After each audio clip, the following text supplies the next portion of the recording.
السلام علیکم ورحمۃ اللہ وبرکاتہ۔ جیسا کہ آپ جانتے ہیں، آج کل ہم ایک مضمون کا مطالعہ کر رہے ہیں جو حضرت ابوبکر صدیق رضی اللہ عنہ کے بارے میں ہے۔ یہ مضمون کتاب تاریخ اسلام سے لیا گیا ہے اور اس کے مصنف ہیں ڈاکٹر حمید الدین۔ آج اس کی تیسری قسط لے کر حاضر ہوں، سماعت فرمائیے۔ عنوان ہے عراق پر فوج کشی اور اس کے اسباب۔ اندرونی فتنوں سے فراغت ہوئی تو حضرت ابوبکر رضی اللہ عنہ نے بیرونی دشمنوں کی طرف توجہ کی۔ اس زمانے میں جزیرہ نمایاں عرب دو عظیم الشان سلطنتوں کے درمیان گھرا ہوا تھا۔ مشرق میں ایران اور مغرب میں روم۔ ظاہر ہے ان کے بیچ میں یہ جزیرۃ العرب آتا ہے۔ نقشہ اٹھا کے دیکھیں آپ تو مشرق میں ایران ہے اور تھوڑا شمال کی طرف، اور مغرب کی طرف دیکھیں تو وہ روم ہے۔ یہ دونوں حکومتیں یعنی ایران اور روم کی حکومتیں اس وقت کی یعنی حضرت ابوبکر کے دور کے میں سپر پاورز ہوا کرتی تھیں۔ دنیا کی یہ سپر پاورز تھیں، طاقتور ترین حکومتیں تھیں ان کی، افواج تھیں ان کی، کیا ایران کیا روم۔ ان سے کوئی ٹکرانے کی صلاحیت نہیں رکھتا تھا، کسی میں ہمت نہیں تھی کہ ان سے جا کے ٹکرا جائے۔ صرف مسلمان اور خاص طور سے صحابہ کرام میں اتنی ہمت تھی اور اتنا اتحاد تھا اور اتنی قوت بنا لی تھی انہوں نے اللہ کے فضل و کرم سے کہ وہ جا کے ان سپر پاور سے ٹکرائے۔ اسی کا حال آگے ہم پڑھتے ہیں۔ عہد قدیم ہی سے ان سلطنتوں سے اہل عرب کے تعلقات کشیدہ چلے آتے تھے، یعنی کشیدہ تھے بہت عرصے سے، اور بسا اوقات باہم جھڑپیں ہوتی رہتی تھیں۔ اہل ایران تو خاص طور پر عربوں کے دشمن تھے۔ عرب میں ان دنوں کوئی مستقل مرکزی حکومت نہ تھی۔ جزیرۃ العرب میں کوئی ایک حکومت نہیں تھی، ہم جانتے ہیں اس زمانے کی بات ہے۔ مختلف قبائل تھے جو مختلف حصوں پر حکومت کرتے تھے، اپنے اپنے طرز حکومت تھی ان کی۔ سارا ملک مختلف قبیلوں میں بٹا ہوا تھا جو اپنی اپنی جگہ خود مختار تھے۔ چنانچہ ان کے اس انفاق کی بدولت ایرانی اکثر غالب آ جاتے اور بسا اوقات انہیں مطیع بنا کر خراج بھی وصول کرتے، لیکن عرب غلامی کی زندگی کو موت سے بھی بدتر سمجھتے تھے۔ اس لیے جب کبھی موقع ملتا بغاوت کر کے ایرانی تسلط سے نجات حاصل کر لیتے۔ یعنی صورتحال یہ تھی کہ جب ایران کو موقع ملتا، روم سے اتنا زیادہ سابقہ نہیں تھا کیونکہ تھوڑا شمال میں تھا، دور تھا، لیکن چونکہ ایران بالکل پڑوس ملک تھا تو ایرانی آتے، ان پہ قبضہ کرتے اور ان سے پھر خراج وصول کرتے اور واپس چلے آتے۔ اس لیے عربوں کا بھی ایرانیوں کے خلاف جذبہ انتہائی مخالفانہ تھا، لیکن مجبور تھے کیونکہ ایک طاقت نہیں تھے کوئی، اس لیے وہ مقابلہ نہیں کر سکتے تھے، ہار جاتے اور پھر ان کو ٹیکس دینا پڑتا تھا ان کو۔ فوجی تغلب کے علاوہ ایرانی اپنی تمدنی فوقیت پر بھی بہت نازا تھے۔ فوج تو تھی ان کی زبردست، سپر پاور تھے وہ، اور اپنی تمدن اور تہذیب کو بھی بہت اعلیٰ عرفہ سمجھتے تھے وہ۔ نیز اپنی نسل کو باقی نسلوں سے افضل اور برتر خیال کرتے تھے۔ چنانچہ عربوں کو بدو، وحشی اور اجٹ کہہ کر پکارتے تھے۔ اور یہ حقیقت بھی ہے کہ اس زمانے میں عرب جو تھے وہ تعلیم یافتہ نہیں ہوا کرتے تھے، جاہل ہوا کرتے تھے، اور تہذیب بھی ان کی کوئی خاص نہیں تھی۔ معاشرہ ان کا بالکل ہی بے تکا اور بے مہار تھا، تو اسی لیے ان کو ان ناموں سے پکارتے تھے۔ ان کے لباس، خوراک، طرز و بدوباش بلکہ ساری معاشرت ہی کو نفرت اور حقارت کی نظروں سے دیکھتے تھے۔ یہ وہ وقت تھا جب کہ وہ صلی اللہ علیہ وسلم تشریف نہیں لائے تھے۔ یہی وجہ تھی کہ جب آپ صلی اللہ علیہ وسلم نے خسرو پرویز شہنشاہ ایران کو دعوت اسلام کا خط لکھا تو وہ مارے غصے کے آپے سے باہر ہو گیا اور خط کے ٹکڑے کرتے ہوئے کہا کہ میرا غلام ہو کر مجھے یوں لکھتا ہے۔ یعنی ایرانیوں کا تصور دیکھیے ان کے بارے میں کتنا خراب تھا کہ وہ یہ سمجھ رہے تھے کہ اب اب بھی وہی ویسے ہی عرب ہوں گے اور ان کو دب کے رہنا چاہیے، ان کو ہمیں ٹیکس دیتے رہنا چاہیے، اور اس ہم پھر ان کو کچھ بخش دیں گے اور آزادی دیں گے، ورنہ ہم ان کو مار کر دبا کے رکھیں گے۔ لیکن اس ایک عرصے بعد حالات بدل چکے تھے، حضور صلی اللہ علیہ وسلم تشریف لا چکے تھے، دعوت اسلام پھیل چکی تھی عرب کے اندر کم سے کم، اور اسلام کا پورے عرب پہ تقریباً اسلام کا جھنڈا لہرا رہا تھا۔ تو لیکن ایسے میں جب کہ غالباً کو ایران کو اندازہ نہیں تھا کہ عرب کتنے متحد ہو گئے ہیں اور کس طرح اسلام کے دائرے میں مضبوطی سے قائم ہو گئے ہیں، ان کی حکومت قائم ہو گئی ہے۔ تو اس نے بڑی حقارت سے صلی اللہ علیہ وسلم جب پیغام بھیجا اس کو معلوم نہیں تھا عرب کے ان حالات کا کہ موجودہ حالات کیا ہیں، اس نے بڑی حقارت سے آپے سے باہر ہو گیا اور ان خط کے ٹکڑے کر ڈالے، اور پھر یہ بھی جملہ کہا کہ میرا غلام ہو کر مجھے لکھتا ہے، کیونکہ ظاہر دبا کے رکھتے تھے پہلے کے عربوں کو، غلام بنا کے ٹیکس لیتے تھے۔ اور یمن کے عامل کو فرمان بھیجا کہ فوراً صلی اللہ علیہ وسلم کو گرفتار کر لے۔ اس قسم کی ناروا باتوں نے اہل عرب کو بجا طور پر فروختہ ناراض کر دیا تھا، اور وہ اس کے لیے مستعد اور تیار تھے کہ اگر ایرانی کوئی بھی ناجائز پیش قدمی کریں تو ان کے بیجا غرور و نخوت کو نیچا دکھا دیں۔ تو اس نے اپنے ایک عامل یا سپہ سالار کو بھیجا یمن بھی ان کے انڈر میں تھا ایران کے اس وقت، اور اس نے یہ حکم دے کر بھیجا کہ صلی اللہ علیہ وسلم کو نعوذ باللہ گرفتار کر لے۔ مزید برآں عرب کی حالت اب پہلی سی نہیں رہی تھی۔ اسلام کے جھنڈے تلے قبائل عرب اپنے گزشتہ عداوتوں کو خیرباد کہہ کر متحد منظم ہو چکے تھے، ایرانیوں کے لیے یہ ایک مستقل خطرہ بن گئے تھے۔ اہل ایران پر یہ اتحاد و تنظیم بہت ناگوار گزر رہی تھی، چنانچہ وہ اس بڑھتی ہوئی طاقت کو روکنے کے لیے سازشیں کرنے لگے۔ نیز اس زمانے میں عرب کے بعض عیسائی قبائل ایران کی حدود میں جا کر آباد ہو گئے تھے۔ یہ لوگ ایرانیوں کو ہمیشہ عربوں کے خلاف اکساتے رہتے تھے، لیکن اپنے اندرونی خلفشار کی وجہ سے وہ مسلمانوں کی طرف متوجہ نہ ہو سکے۔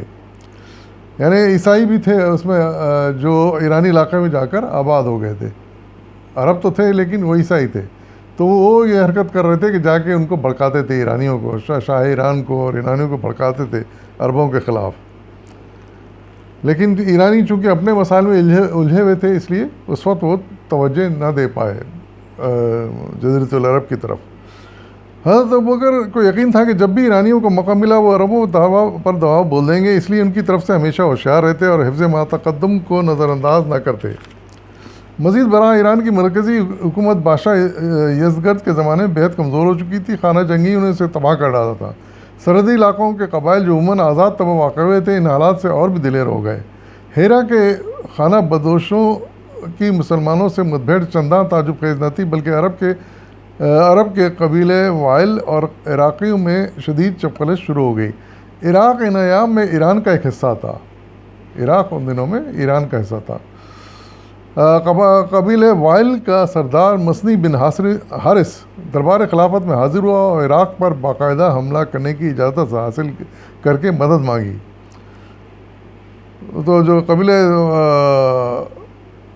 وائل تھا قبیلہ، اس کا سردار آیا اور حضرت ابوبکر سے مدد چاہی کہ وہ عراق کے خلاف جنگ لڑ سکے۔ حضرت خالد رضی اللہ عنہ اس وقت مدعیان نبوت اور معتدین کے مہمات سے فارغ ہو چکے تھے، چنانچہ حضرت ابوبکر نے انہیں مسنا کی امداد پر مأمور کیا۔ حضرت خالد بن ولید کو ان کی مدد کے لیے بھیجا۔ وہ مسنا جو تھا وہ قبیلے کا سردار، قبیلے وائل کا سردار خالد رضی اللہ تعالیٰ نے عراق کے ایرانی حاکم ہرمز کو لکھا کہ یا تو اسلام قبول کر لو یا جزیہ ادا کر کے امان حاصل کر لو، ورنہ تمہیں ایک ایسی قوم سے لڑنا پڑے گا جو موت کی اتنی ہی آرزو مند ہے جتنی تم زندگی کی تمنا رکھتے ہو۔ ہرمز نے یہ خط شاہ ایران کو بھیج دیا اور اپنی ساری فوجیں جمع کر کے خالد رضی اللہ تعالیٰ عنہ کے مقابلے پر آیا۔ اس جنگ میں ایرانیوں کی ایک جماعت نے اپنے آپ کو آہنی زنجیروں میں جکڑ رکھا تھا تاکہ میدان جنگ سے بھاگنے نہ پائیں، مگر جب مقابلہ ہوا تو مسلمانوں کے سامنے ان کی پیش نہ گئی۔ ہرمز کی فوج کو شکست فاش ہوئی اور خود حضرت خالد رضی اللہ عنہ کے ہاتھوں مارا گیا۔ حضرت ابوبکر کو اس فتح کی خبر ملی تو بہت خوش ہوئے اور ذراہ قدردانی ہرمز کا قیمتی تاج خالد رضی اللہ عنہ کو بخش دیا۔ یعنی پہلا ٹکراؤ